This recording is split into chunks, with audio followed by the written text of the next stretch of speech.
జగన్ పోలీసులను బట్టలు ఉడదీసి కొడతా అంటున్నావు. పోలీసులు ఏమన్నా నువ్వు ఇస్తే వేసుకున్న బట్టలు అనుకున్నావా? కష్టపడి చదివి రన్నింగ్ రేసుల్లో ఎగ్జామ్స్లో పాస్ అయి ఎన్నో వేల మంది పోటీ పరీక్షల్లో నెగ్గి వేసుకున్న యూనిఫామ్ ఇది. నువ్వెవడో వచ్చి ఉడదీస్తా అంటే ఉడదీయడానికి ఇదేమి అరటి తొక్క కాదు. మేము నిజాయితీగానే ప్రజల పక్షాన్ని నిలబడతాం, నిజాయితీగానే ఉద్యోగం చేస్తాం, నిజాయితీగానే చస్తాం. అంతే తప్ప అడ్డమైన దారులు తొక్కం. జాగ్రత్తగా మాట్లాడు. జగన్మోహన్ రెడ్డి గారిని విమర్శించే స్థాయి సుధాకర్కు ఉందా? సుధాకర్ అనే ఒక ఎస్ఐ అతని వైఫల్యం వల్ల కాదా, అతను ఆ మండలాన్ని, ఆ మండలంలోని శాంతి భద్రతలను పరిటాల సునీతకు తాకట్టు పెట్టడం వల్ల కాదా ఈరోజు ఇన్ని దుర్మార్గాలు జరిగింది, ఇన్ని నేరాలు జరిగింది, ఇన్ని ఘోరాలు జరిగింది. ఈరోజు దాదాపు 1000 మంది పోలీసులు ఎంతో శ్రమ కోర్చి నిన్నటి బందోబస్తు డ్యూటీలో హాజరు కావాల్సి వచ్చింది. ఎంపీపీ ఎన్నికల సమయంలో దాదాపుగా 200-300 మంది పోలీసుల్ని మోహరించాల్సి రావడం కానీ, మరి గత 15 రోజులుగా రాష్ట్ర మీడియాను ఆకర్షించినటువంటి పరిస్థితి కానీ, అనంతపురం జిల్లాలో మళ్ళీ ఫ్యాక్షను మొదలవబోతోందన్న చర్చలకు దారితీయడం కానీ, ఇవన్నీ కూడా కేవలం ఒక సుధాకర్ అనేటువంటి ఒక ఎస్ఐ వైఫల్యమా, లేదా తన కాకి చొక్కాను తెలుగుదేశం పార్టీకి తాకట్టు పెట్టడం వలన, తన రాజకీయ ప్రయోజనాల కోసం, తన భవిష్యత్ రాజకీయ ప్రయోజనాల కోసం అతను తన కాకి చొక్కాను, తన యాదవ కులాన్ని కూడా ఉపయోగించుకునేటువంటి ప్రయత్నం చేయడమా? మరి నేరం ఎవరు చేసినా అది నేరం కాదా? రామగిరి మండలంలో మీ వ్యవహార శైలి మొదటి నుంచి వివాదాస్పదం కాదా? వైఎస్ఆర్ కాంగ్రెస్ పార్టీ ప్రజాప్రతినిధులను నేలపైన కూర్చోబెట్టడం తప్పు కాదా? దళితుల్ని కించపరుస్తా నీ స్టేషన్ చుట్టూ తిప్పుకోవడం, వారిని అవమానించడం తప్పు కాదా? మరి తలారి రాజు అనేటువంటి ఒక వ్యక్తి చనిపోతే కొంతమంది అగ్రవర్ణాల వాళ్ళు అతన్ని కింద పడేసి దొమ్మల మీద తొక్కి అతను ఆ రోజు రాత్రే చనిపోతే నీవు మేనేజ్ చేసి కాదా వారి భార్యతో సంతకం పెట్టించుకున్నావు? ఇంటికి వచ్చి భోంచేసి పడుకున్నాడు, తర్వాత నిద్రలో గుండెపోటుతో చనిపోయినాడు అనేసి. మరి ఇలా ఒక హత్యను ఏ విధంగా సాధారణ మరణంగా నువ్వు చిత్రీకరించగలిగావో, నువ్వు అనేక దౌర్జన్యాలు ఈ మండలంలో జరగనిచ్చావో, అన్కండిషనల్ సపోర్టు చట్టాన్ని పక్కన పెట్టేసి నీ ధర్మాన్ని, నువ్వు చదువుకున్న చదువును, నువ్వు వేసుకున్నటువంటి కాకి చొక్కా యొక్క ధర్మాన్ని, దాని విధులను బాధ్యతలను పక్కన పెట్టేసి ఏ విధంగా అవుట్రైట్ అన్కండిషనల్గా నువ్వు సపోర్ట్ చేస్తూ ప్రోత్సహించినావో ఆ ప్రాంతంలో ఉన్న నేరగాళ్ళని, తెలుగుదేశం పార్టీకి సంబంధించినటువంటి నేరగాళ్ళని ఏ విధంగా నువ్వు ప్రోత్సహించినావో దాని ఫలితం కాదా ఈరోజు లింగమయ్య హత్య? మరి 27వ తేదీన ఎన్నిక ఉంది, 26వ తేదీన అనెక్సర్ 1, అనెక్సర్ 2 సబ్మిట్ చేయడానికి మా విప్ అడ్వకేటు మాజీ పీపీ గురువ నాగిరెడ్డి మా విప్ వచ్చి అనెక్సర్ 1, అనెక్సర్ 2 సబ్మిట్ చేయడానికి వస్తే వారిపైన దాడి చేసినప్పుడు నీవు కాదా వారి వాహనంలో ఒక కొడవలిని చేర్చింది, అన్యాయంగా అక్రమ కేసులు వారిపైన బనాయించింది? ఒక ఎలక్షన్ ప్రెమిసెస్లోకి పరిటాల సునీత సొంత గ్రామానికి సంబంధించినటువంటి ఒక ఎస్సీ వ్యక్తికి ఏమీ పని ఉంటుంది? ఆ రోజు పూర్తిగా వీడియో కెమెరాలు ఉన్నాయి, చుట్టూ పోలీస్ బందోబస్తు ఉంది.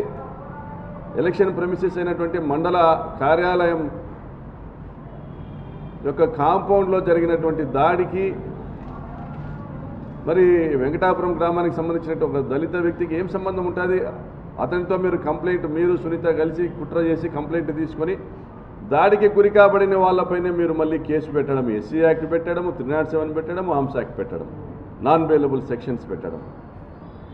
అంటే మరుసటి రోజు జరగబోయే ఎన్నికల్లో ప్రజాస్వామ్యం ఉండదు, నేతి బీరకాయలో నెయ్యిలాగే ఉంటుంది. చట్టం ఇప్పటికే పరిటాల వాళ్ళకు చుట్టమైపోయిందనేటువంటి ఒక మెసేజ్ ఇవ్వడం కాదా మీరు చేసింది? మరి మరుసటి రోజు అదే గూండాలు ఎవరైతే పరిటాల సునీత బంధువులు కురువ నాగిరెడ్డి పైన దాడి చేశారో వాళ్ళందరినీ తీసుకొని నువ్వు మళ్ళీ పెనుగొండకు వచ్చావు. నీ జ్యూరిస్డిక్షన్ కాదది. 27 ఉదయము కర్ణాటకలో క్యాంపుకు వెళ్ళినటువంటి వైఎస్ఆర్సీపీ ఎంపీటీసీలు కోర్టు ప్రొటెక్షన్ ఉంది కాబట్టి పోలీసులను ఆశ్రయించారు కాబట్టి పోలీస్ డిపార్ట్మెంట్ 7 జీపుల్లో వాళ్ళను బాగేపల్లి టోల్ ప్లాజా నుంచి తీసుకొని రామగిరి వైపు వస్తూ ఉండగా 12 గంటలకు సమయం ముగిసింది, కోరం లేదు, వాయిదా వేశామనేసి సమాచారం రావడంతో వాళ్ళని వెనక్కి తిరిగి పెనుగొండ ఎంఆర్ఓ కార్యాలయం వైపు తీసుకొని రావాలనేసి ఎస్పీ గారు డిసైడ్ చేయడము. అంతలోనే నువ్వు కూడా నీ పరిధి రామగిరి దాటి వచ్చి ఆ పోలీసు జీపుల్లో ఎక్కి భారతీయ ఒక ఎంపీటీసీని బెదిరించి పరిటాల సునీత శ్రీరామ్తో వీడియో కాల్ మాట్లాడించింది నిజం కాదా? మరి ఇద్దరు యాదవులు, మేము కూడా ఆదిలక్ష్మి యాదవ్ అనే అమ్మాయికి ఎంపీపీ అభ్యర్థిగా నిర్ణయించినాం.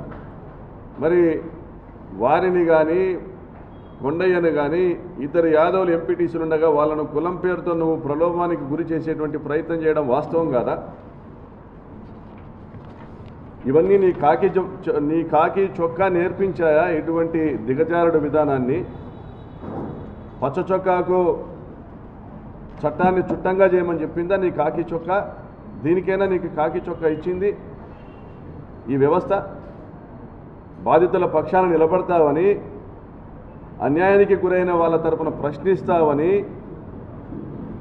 దుర్మార్గుల తాట తీస్తావని కాదా నీకు ఇచ్చింది ఈ కాకి చొక్కా? మరి నీ వ్యక్తిగత స్వార్థం కోసము, నీ లాభాపేక్ష కోసం కాదా రామగిరి మండలంలో శాంతి భద్రతలను తాకట్టు పెట్టింది? మరి ఈరోజు నీ ఒక్కడి వల్ల రాష్ట్రంలోని పోలీసులందరూ తలదించుకునేటువంటి పరిస్థితి తీసుకొచ్చింది నువ్వు కాదా? నువ్వు ఒక్కడు సుధాకర్, నువ్వు ఒక్కడు సరిగా డ్యూటీ చేసింటే ఈరోజు ఆ హత్య జరుగున, హత్యకు ముందు జరిగినటువంటి సంఘటనలు కూడా దీనికి కారణం కాదా?